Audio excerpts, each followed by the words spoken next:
As of this moment, Tilray Brands is trading at $1.72 per share, up just about 0.5% on the day.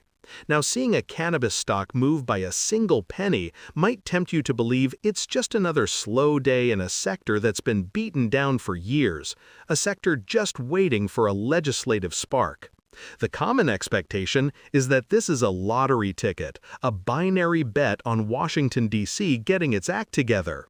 But the reality, what the institutional money is watching, has very little to do with that headline-grabbing narrative today. The real story is buried in the company's balance sheet and its strategic pivot in Europe, a factor that is creating a subtle but significant divergence between Tilray and its Canadian peers. While everyone is watching Congress, the smart money is watching cash flow from operations and the company's ability to service its debt load, which is arguably the most critical factor for its survival and eventual success. Many retail investors, perhaps trading on platforms like the Robinhood app, see stocks like this as simple, high-beta plays on news. They see a price movement that isn't as explosive as Nvidia stock and assume nothing is happening. But for those managing larger positions through an individual brokerage account with Fidelity or Interactive Brokers, the story is far more intricate.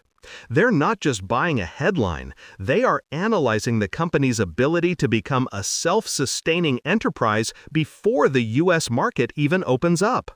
Let's dissect the recent price action. The volume today is moderate, not showing any major institutional accumulation or distribution. However, over the past few weeks, we've seen a recurring pattern.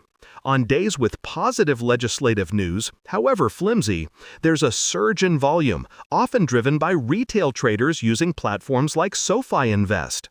The stock pops, only to bleed out over the subsequent days as the momentum fades. This is the classic expectation-driven trading that defines the sector. The reality, however, is that during those sell-offs, the buy-side volume is often more methodical. We aren't seeing massive block trades, but there is a consistent absorption at these lower levels, suggesting that some longer-term funds believe in the company's non-US strategy. When you compare this to the wild, sentiment-driven swings of a name like Tesla stock, Tilray's recent movement is more of a slow, painful grind. The reaction to its last earnings report was a perfect example of this disconnect. The headline numbers might not have wowed the market, but the key was in the details of their international cannabis sales, particularly in Germany, and the steady performance of their beverage alcohol segment. The market, fixated on Canadian cannabis market share, largely overlooked the fact that Tilray is building a legitimate consumer packaged goods company disguised as a cannabis producer. Their strategic acquisitions of craft breweries like Sweetwater Brewing Company and Montauk Brewing Company aren't just placeholders, they are cash-flowing businesses that provide crucial distribution infrastructure and brand-building experience in the United States.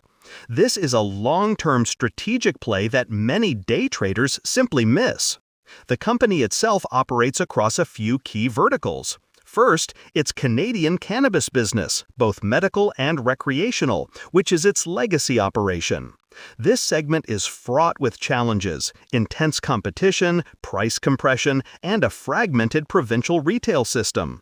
This is the part of the business that causes the most financial drag. Second is its international medical cannabis operation, with a strong foothold in Germany.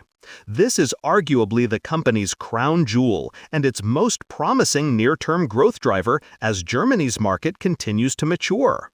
Third, and most controversially, is its U.S. ecosystem, comprised of beverage alcohol brands and wellness products like Manitoba Harvest.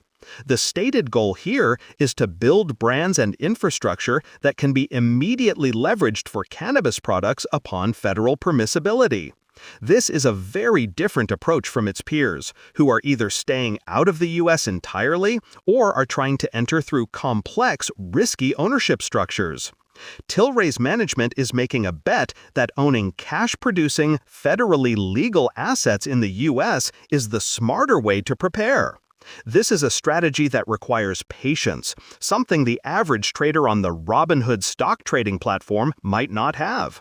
It's a strategy more aligned with someone using Fidelity wealth management to construct a diversified, long-term portfolio, perhaps including some exposure to speculative growth through Fidelity ETFs that track this sector. Diving into the financials reveals the core tension. Tilray has a significant amount of debt on its balance sheet. Servicing this debt requires cash, and the Canadian cannabis operations are not generating nearly enough. This is why the performance of their alcohol brands is so critical. They provide a source of stable, predictable revenue and cash flow that helps offset the losses from the Canadian cannabis segment. Every quarter, the key metric to watch is not just the overall revenue, but the gross margin and adjusted EBITDA contribution from each segment. The expectation is that cannabis revenue should be the main driver. The reality is that for now, the beer and spirits business is what's keeping the company afloat and funding its international expansion. This has led to shareholder dilution in the past, as the company has had to raise capital by issuing new shares. This is a major risk and a primary reason the stock has been suppressed. No investor, whether they're new to online investing or a seasoned pro using the advanced tools on Interactive Brokers platform, likes to see their ownership stake diluted. It's a necessary evil for a company in this position, but a painful one nonetheless. The company has to walk a tightrope, invest enough to grow in promising markets like Europe while managing its cash burn to avoid excessive dilution. Comment below what you think is a bigger immediate catalyst for Tilray: German market expansion or the passage of the Safe Banking Act in the US. Looking forward, the pathways for Tilray are varied and carry different levels of risk. The most optimistic scenario, the one everyone trading cannabis stocks hopes for, is U.S. federal reform. If cannabis is rescheduled or the Safe Banking Act passes, it would de-risk the entire sector, potentially allowing access to major U.S. stock exchanges for all plant-touching companies, and bringing in a flood of institutional capital. In this scenario, Tilray would be in a prime position. This is the expectation. The more realistic and perhaps more important scenario to consider is one where U.S. reform remains stalled for another couple of years. In this reality, can Tilray survive and thrive? The answer depends on its execution. It must continue to grow its high-margin medical cannabis sales in Europe. It needs to successfully integrate its beverage acquisitions and find synergies to improve profitability.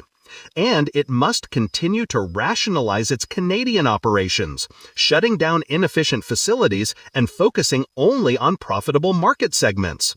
This is the operational grind that doesn't make for exciting headlines, but is fundamental to creating long-term shareholder value. An investor considering this stock needs to decide if they are betting on the former or the latter. Are you looking for a short-term trade on political news, or are you investing in a long-term CPG turnaround story? This is the kind of question that separates a gambler from someone engaged in serious self-investing. Platforms like SoFi offer tools for both, but the mindset is crucial. It's the difference between buying Apple stock for its stable ecosystem and predictable cash flows versus buying a pre-revenue biotech firm. Tilray currently sits uncomfortably between these two worlds. In summary, the story of Tilray Brands is a classic case of expectation versus reality. The market's expectation is tethered to the explosive potential of U.S. legalization, causing the stock to be treated like a political barometer. The reality is that the company's fate is being decided right now by its operational discipline, its success in the German medical market, and the performance of its U.S. beer brands. The pennies the stock gains or loses on any given day are just noise compared to the underlying challenge of managing a complex international business with a strained balance sheet.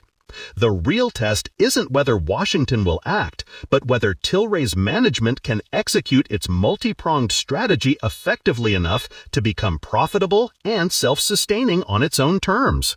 Understanding this distinction is the key to truly analyzing this stock, moving beyond the simplistic narratives and appreciating the intricate and high-stakes business transformation currently underway. This video is only for educational purposes and not financial advice. Do your own research, DYOR, before investing. Like, comment, share.